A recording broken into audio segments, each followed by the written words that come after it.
سلامتی ہے، سلامتی ان آنکھوں پہ جو ہدایت پہ نظریں جمائے بیٹھی ہیں، ان کانوں پہ جو ذکر خیر کے منتظر رہتے ہیں اور ان قدموں پہ جو ہدایت کی راہ پہ گامزن ہیں۔ السلام علیکم ورحمۃ اللہ وبرکاتہ۔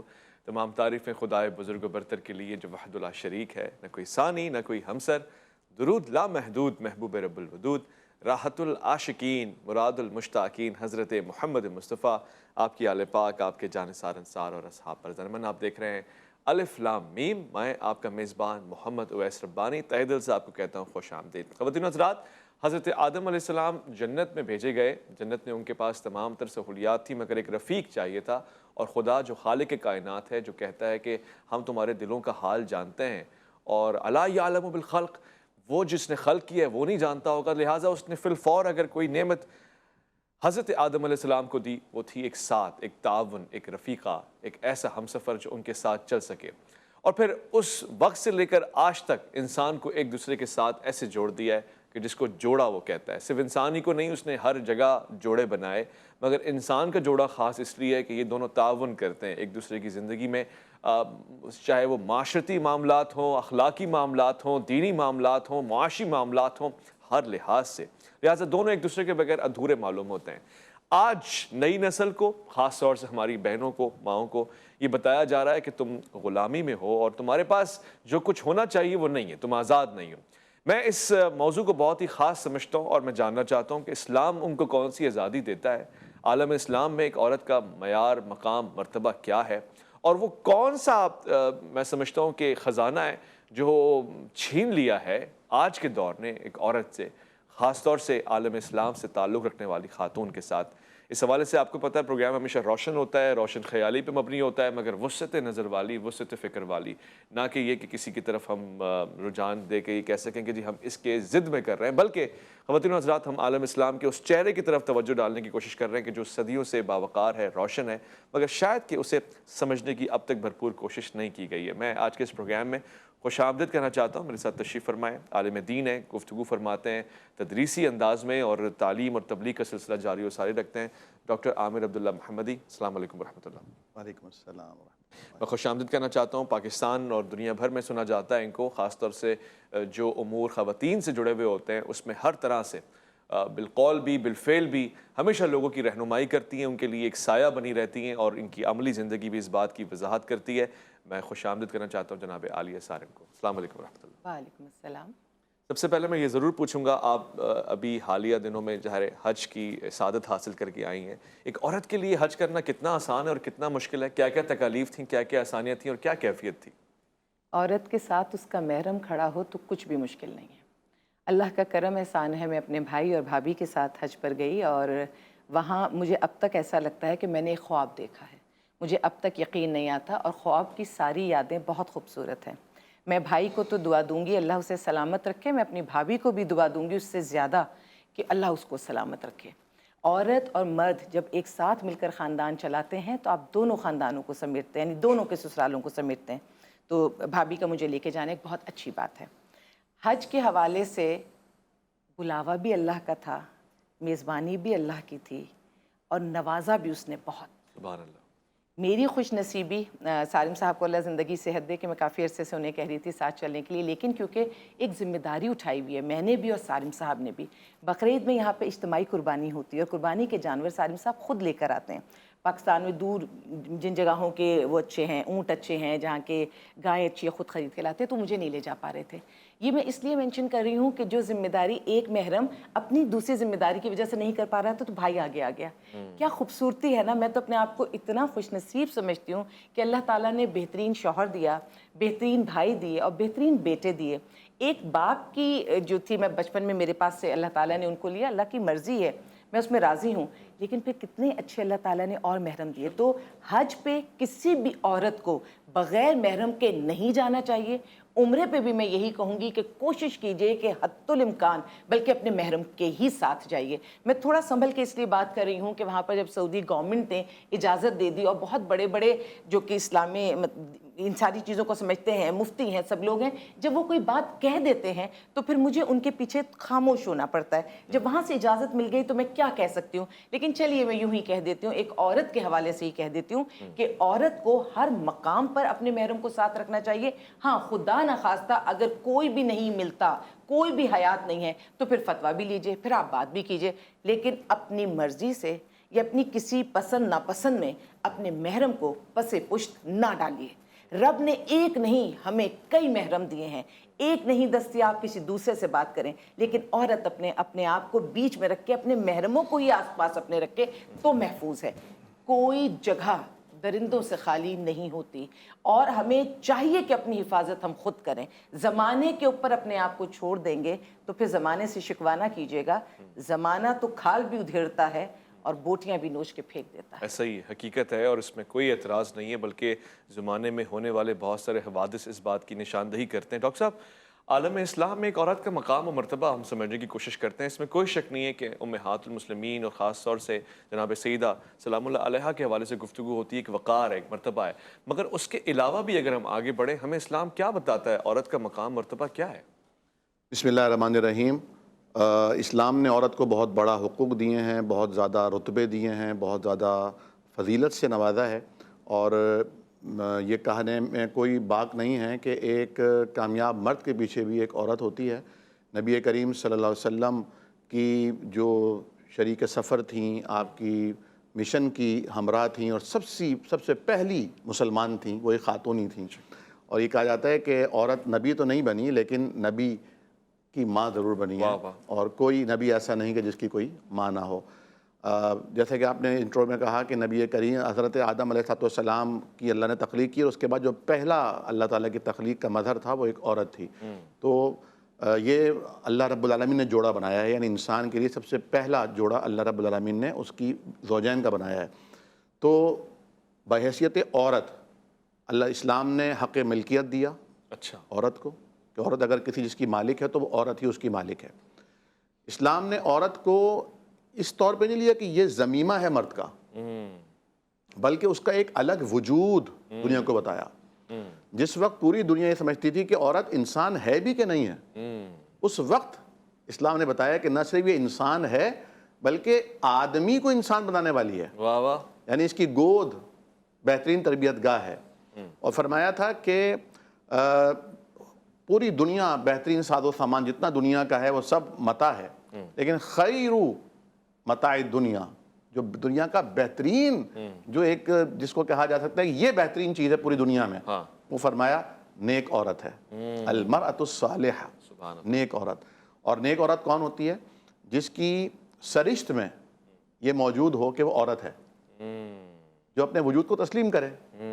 اگر وہ اپنے وجود کو ہی تسلیم نہیں کرتی, کسی احساس کمتری کی بنا پر, کسی احساس محرومی کی بنا پر, کسی بیرونی پروپیگنڈے کی بنا پر, کسی عدم آگہی کی بنا پر, تو یقیناً وہ بہترین کردار ادا نہیں کر سکتی جو اسلام اس سے لینا چاہتا ہے. پھر آپ یہ دیکھیے کہ اسلام نے ایک بچی ہے, اس کے والدین نے اس کا رشتہ طے کر دیا, ایون نکاح بھی کر دیا, رخصتی نہیں ہوئی ہے, وہ بلوغ کو پہنچی. تو فقہ کا ایک مسئلہ ہے خیار بلوغ. حدیث شریف میں آتا ہے وہ بچی نبی کریم کی خدمت میں آئی اور کہا یا رسول اللہ میں بلوغت کو پہنچی ہوں, میرے والد نے بچپن میں میرا نکاح فلاں سے کیا تھا اور میں اسے پسند نہیں کرتی. اللہ کے نبی نے اس نکاح کو فسخ کر دیا. یعنی آپ کوئی جو ہے نا ولی ہے, ولی کی مرضی کے بغیر عورت کو کہا گیا تم شادی نہ کرو. جیسے کہ ابھی علی ابھی نے کہا کہ بھیڑیوں کا معاشرہ ہے, یہاں تو 400 افراد کی موجودگی میں ایک بچی کو الوداع کہا جاتا ہے اور اس کی رخصتی کی جاتی ہے. وہ بیچاری جو ہے وہ یعنی پتنگ کی طرح ہوتی ہے کہ کب بیچاری خدا نہ خواستہ کس طرح کے حالات سے دوچار ہو جائے. ایسا ہمارا عجیب معاشرہ ہے. تو وہ بچی جو از خود خدا نہ خواستہ گھر سے بھاگ کر شادی کرتی ہے یا خفیہ نکاح کرتی ہے, اس کی کیا سیکورٹی اور کیا سیکورٹی ہوتی ہے؟ تو حکم دیا کہ لا نکاح الا بولی, ولی کی رضامندی سے. لیکن ولی کو بھی پابند کیا ہے کہ تم لڑکی کی رضامندی کے بغیر اس کا نکاح نہیں کر سکتے. یعنی یہ ایک ایسا فیصلہ ہے جس میں 50% کے اختیارات دونوں کے پاس ہیں, دونوں بیک وقت دستخط کریں گے تو پھر ان دونوں کے اختیارات بروئے کار لائے جا سکتے ہیں. عورت بحیثیت بیوی اتنی با اختیار ہے, فرمایا کہ یہ راعیہ ہے اپنے بچوں کی اور اپنے شوہر کے گھر کی. اور یہاں بھی جو الفاظ کا ہے دیکھیں, اس کو کہا عموماً ہمارے یہاں کہا جاتا ہے نا یہ مرد کا گھر ہے. اسلام نے یہ کنسیپٹ نہیں دیا. اسلام نے گھر عورت کا گھر ڈکلیئر کیا ہے. یعنی اگر ایک شوہر 2 یا 3 شادیاں بھی کر لیتا ہے تو وہ ایک گھر میں نہیں رکھے گا 4 بیویوں کو یا 3 بیویوں کو, بلکہ اسے الگ گھر دینا پڑے گا اور وہ ان کا الگ گھر ہوگا. یعنی یہ حق تسلیم کیا گیا ہے اور وہ ان کا ہی ہوگا. یہاں تک اسلام کی تعلیم ہے کہ عورت کو آپ ماسی نہیں بنا سکتے, عورت کو آپ خادمہ نہیں بنا سکتے, عورت کو آپ ملازمہ نہیں بنا سکتے, عورت کو آپ گھر کی ذمہ داریاں دینے کا اٹھانے کا پابند نہیں کر سکتے. اگر وہ اٹھاتی ہے تو یہ احسان ہے آپ پر.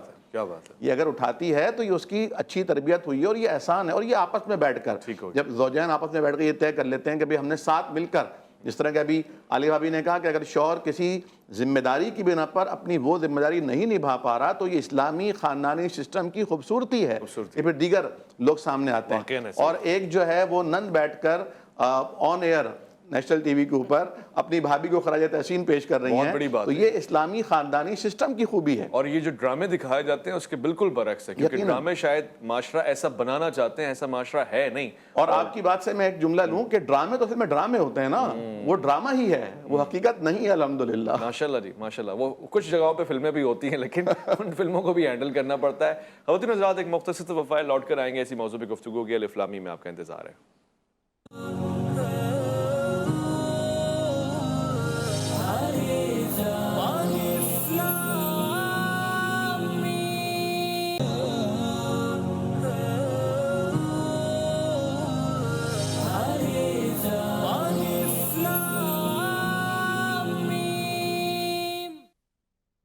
خواتین و حضرات, الف لام میم میں خوش آمدید. ایک بار پھر سے ہمارا موضوع بڑا واضح, اور اسلام میں خواتین کا وقار, عالم اسلام میں عورت کی اہمیت, اور پھر اس کا اعتبار اور اعتماد کیسے حاصل کیا جاتا ہے, کیسے اس کو حقوق کی فراہمی ممکن بنائی جاتی ہے, اور پھر کیسے معاشرے کا ایک ایسا فرد بنایا جاتا ہے کہ جو اپنا کنٹریبیوشن 100% دے سکتا ہے, نہ کہ یہ کہ اس کی صلاحیتیں, اس کی قابلیت کسی بھی طور سے استعمال میں نہ لا جائیں. میں اس بات سے اتفاق کرتا ہوں کہ عالم اسلام کے بہت سارے امور ایسے ہیں کہ جن پہ بات ہونی چاہیے, اور ہو سکتا ہے کہ کچھ راز ایسے ہیں جن کو آج تک ہم نے آشکار ہی نہیں کیا. مگر یہ بہت ہی دلچسپ پہلو ہوگا میرے لیے, یہ بات جاننا انتہائی ضروری ہوگی کہ بھابھی آپ جب حج پہ گئیں تو وہاں پر آپ نے عورت کو پستا ہوا پایا, دھکے کھاتا ہوا پایا, یا کچھ ایسے مقامات آپ نے دیکھے کہ جہاں آپ کو عورت, یعنی اسلام کی بتائی ہوئی عورت کا مرتبہ بلند نظر آیا ہو؟ وہاں عورت, مجھے تو ویسے بھی عورت بہت بلند نظر آتی ہے. مجھے کبھی آج تک یہ گمان نہیں ہوا کہ عورت ہونے کی وجہ سے مجھے کبھی پستی ملی ہو, مجھے ایسا کبھی نہیں لگا.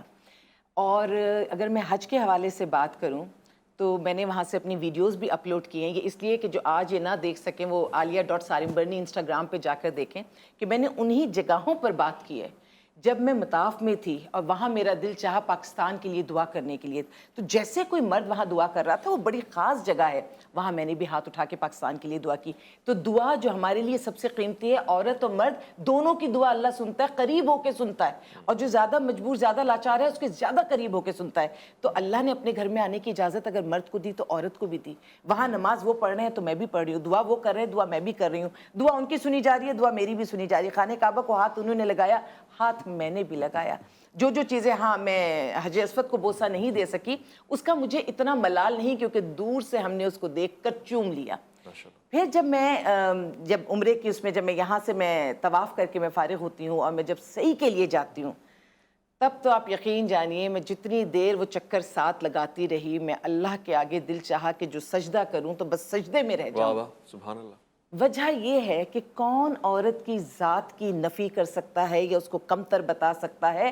نہ حج مکمل نہ عمرہ مکمل جب تک اس ماں کی محبت کی آپ صحیح نہ دہرائیں. اور اللہ نے, یہ کسی انسان نے نہیں, یہ رب نے فرض کر دیا کہ اگر آپ نے عمرہ یا حج کرنا ہے تو آپ کو وہ صحیح کرنی ہے, اس ماں کو یاد کرنا ہے. جب ماں کو یاد کرنا ہے تو اس عورت کو یاد کرنا ہے, اور رہتی دنیا تک یہ فرض, یہ ہمارا اسلام کا ایک بیسک ہمارا رکن ہے. تو جب تک ہم یہ کرتے رہیں گے, ہم یہ تجدید کرتے رہیں گے, یہ چیز بار بار بتاتے رہیں گے, تو کتنا خوبصورت مقام ہے وہ کہ جہاں بار بار عورت کی عظمت کا ذکر ہوتا ہے, عورت کی محبت کا ذکر ہوتا ہے, اولاد کو پالنے کا ذکر ہوتا ہے.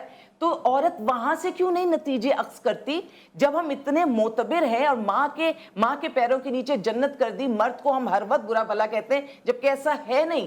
اچھا مرد بہت اچھا ہے، جو برا ہے خالی اس کے لیے آپ بات کر سکتے ہیں کہ وہ برا ہے. تو جب اللہ نے پیروں کے نیچے جنت کر دی، تربیت ہماری گود میں کر دی، ہمیں گھر کے نان نفقے سے آزاد کر دیا کہ یہ مرد نے کمانا ہے، تو ہم تو آزاد ہیں. کیونکہ عورت اگر ماں کا جذبہ اس کے اندر ہے تبھی وہ عورت ہے.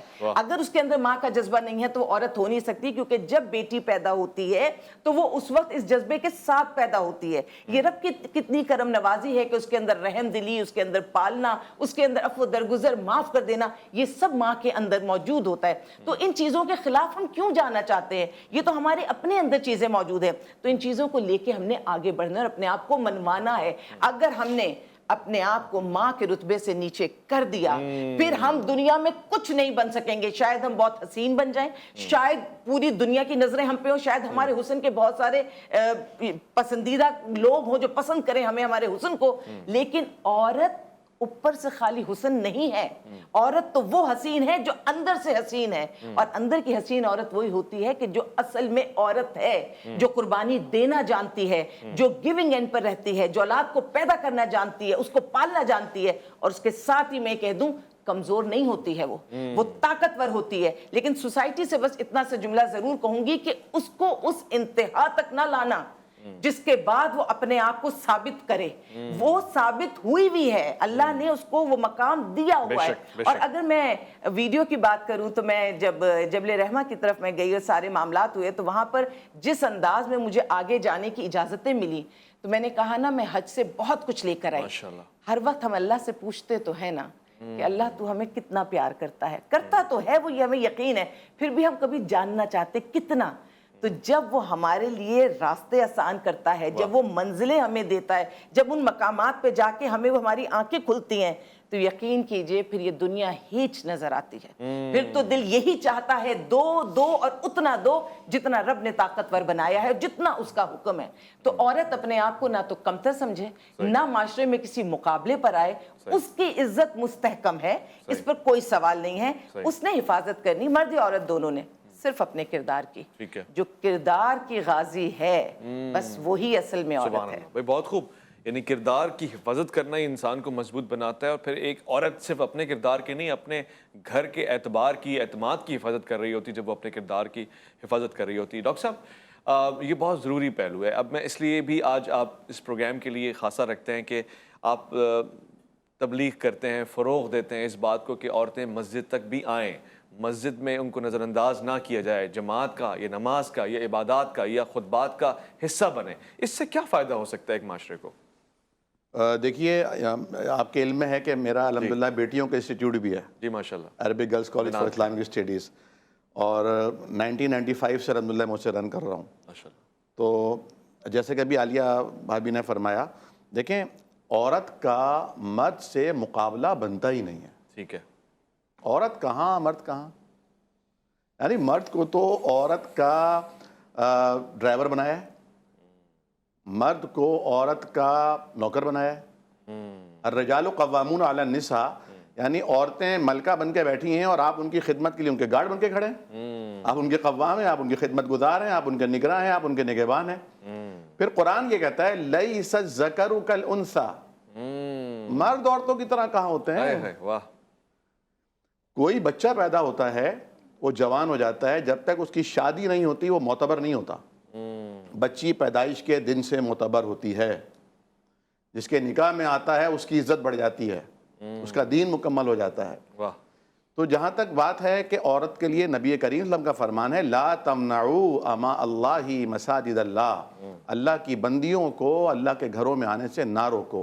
اور جب عالیہ بھابی بتا رہی تھی نا تو مجھے اپنے بزرگ حاجی سید احمد ریشم والد صاحب کا علامہ امام عبدالعزیز بن عبداللہ بن باز جو مفتی اعظم تھے سعودی عرب کے، ان سے مکالمہ جو وہ کر کے آئے تھے. اچھا. انہوں نے کہا کہ شیخ مدینہ میں تو عورتوں کے لیے الگ نماز کی جگہ ہے، مردوں کے لیے الگ ہے. یہ حرم میں آپ نے کیا کیا ہوا ہے؟ اس کے خلاف آپ فتویٰ کیوں نہیں دے رہے؟ حکمرانوں کو آپ کیوں نہیں سمجھا رہے کہ بھئی یہاں بھی الگ سسٹم رکھو، کوئی نماز کے بعد عورتوں کا طواف ہو، کوئی نماز کے بعد مردوں کا طواف ہو. انہوں نے کہا جس چیز کو رسول اللہ نے نہیں روکا دنیا کی کوئی طاقت نہیں روک سکتی.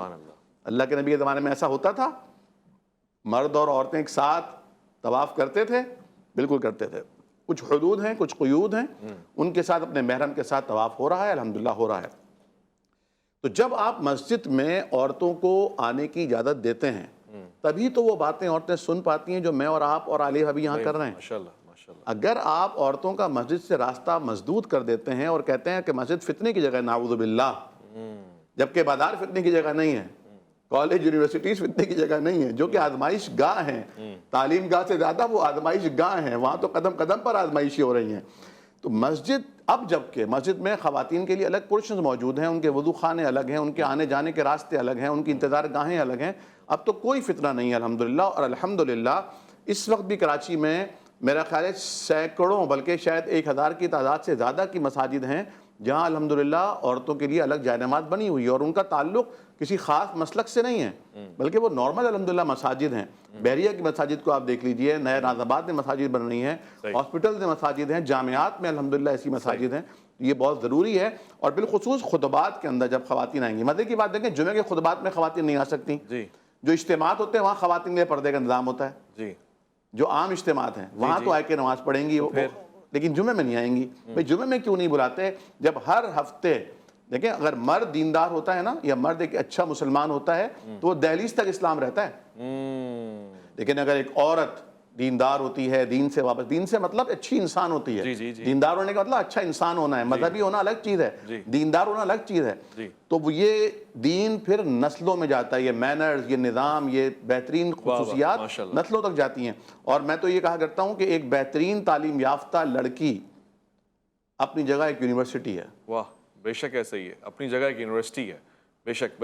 کسی نے کہا تھا کہ اگر کسی امام کا قول ہے کہ اگر میرا کوئی بیٹا نہ ہوتا, بیٹی ہوتی, یا اگر میرے حالات اجازت نہ دیتے اور میرے 5 بیٹے اور 1 بیٹی ہوتی تو میں 5 بیٹوں کو تعلیم گاہ درسگاہ نہ بھیجتا, بیٹی کو بھیجتا. کیونکہ 5 بچوں کی تعلیم 5 افراد کی تعلیم ہے, لیکن ایک بیٹی کی تعلیم نسل کی تعلیم, نسل کی تعلیم ہے. بہت خوب جی. ایک بیٹی کی تعلیم کے حوالے سے گفتگو ہو رہی ہے, اور اندازہ لگائیے کہ اگر وہ تعلیم حاصل کر کے ایک ڈاکٹر بنتی ہے تو کتنی ساری پردے والی خواتین ہیں کہ جن کے لیے وہ ایک راستہ ہموار کرتی ہے علاج معالج کا. اسی طرح اگر وہ ایک سائنٹسٹ بنتی ہے تو کتنے سارے لوگوں کے لیے راستہ, اور پھر اگر ایک استاد بنتی ہے تو پھر بہت ساری بچیوں کے پڑھانے کا ذریعہ بنتی ہے. میں ایک مختصر سا وقفہ لے رہا ہوں, لوٹ کر آؤں گا انشاءاللہ. اسی موضوع پہ گفتگو جاری رہے گی. الف لام میم میں آپ کا انتظار ہے.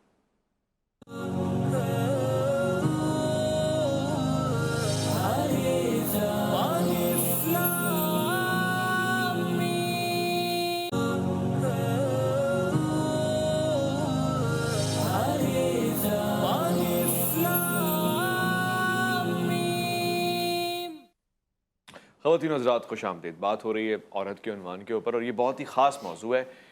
حضور کریم نبی محبوب دو عالم جان دو عالم محمد مصطفیٰ صلی اللہ علیہ وآلہ وسلم کے حوالے سے یہ بات معروف ہے کہ جب ازواج مطہرات میں سے ایک کے حوالے سے کسی نے اگر کوئی گستاخی کی یا کوئی ایک غلط گمان پیش کیا تو یہ بات آپ کو انتہائی ناگوار گزری, اور اس میں آپ کا سکوت اور پھر آپ کا کلام دونوں ہی اس بات کی گواہی دیتے ہیں کہ ایک مرد کے لیے ایک عورت کتنی اہمیت کی حامل ہے, خاص طور سے اگر وہ اس کی گھردار ہو, گھر کی ذمہ داری ہو, اور پھر اس کی عزت, اس کی ناموس اس کے ساتھ منسلک ہو. خواتین حضرات, میں اس سے 2 قدم آگے جا کے یہ بات کرنا چاہتا ہوں کہ ہمارے معاشرے کی عورتیں بھی ہمارے پورے معاشرے, خاص طور سے مملکت پاکستان کی عزت اور ناموس کی حیثیت رکھتی ہیں. جب ہم بات کرتے ہیں ان کے وقار کی تو اس میں ہمارا وقار شامل ہوتا ہے, ہماری نسلوں کا وقار شامل ہوتا ہے. میں عالیہ صارم صاحبہ سے ضرور پوچھنا چاہتا ہوں کہ یہ ایک حقیقت ہے کہ جب ہماری عورت میدان میں آتی ہے ڈاکٹر انجینئر بن کے, اینکر بن کے, یا کسی بھی طرح سے کسی بھی پیشے میں, اس کو وحشی درندوں کا سامنا کرنا پڑتا ہے. وہ کیا ایسا کام کرے کہ جس سے اس کا اسلامی وقار, معاشرتی وقار, اخلاقی اقدار بھی سلامت رہیں اور اس کو نتیجہ بھی آئے, کام میں بھی فائدہ ہو؟ دیکھیے, ماں باپ دونوں کی ذمہ داری ہے تربیت کرنا, لیکن مجھے لگتا ہے کہ ماں کی زیادہ ذمہ داری ہے. اب کیا کیا, اب عورتوں کو بھی ہم نے کہا اب گھر سے باہر نکلیں, مہنگائی ہے, اب اچھی اپنا لیونگ سٹینڈرڈ کو آپ بڑھائیں. اگر لیونگ سٹینڈرڈ بڑھنے میں ہمارے بچوں کی تربیت خراب ہوتی ہے تو وہ لیونگ سٹینڈرڈ بڑھتا نہیں ہے, وہ نیچے چلا جاتا ہے. کیونکہ میں اس وقت جس طرح سے سوسائٹی کو دیکھ رہی ہوں, میں ان الفاظ زبان پہ آتے آتے رکتے ہیں کہ میں ان اولادوں کو پال رہی ہوں. ابھی کچھ دن پہلے بھی میرے پاس ایک بچی آئی ہے, اور وہ اللہ کرتا کہ بن بیاہی ماں نہ بنتی وہ, لیکن وہ بن بیاہی ماں بنی. آپ تصور کیجئے کہ جب ایسی بچیاں ہمارے پاس آئیں گی تو مجھے لگتا ہے یہ 3 ماؤں کا فیلئر ہے.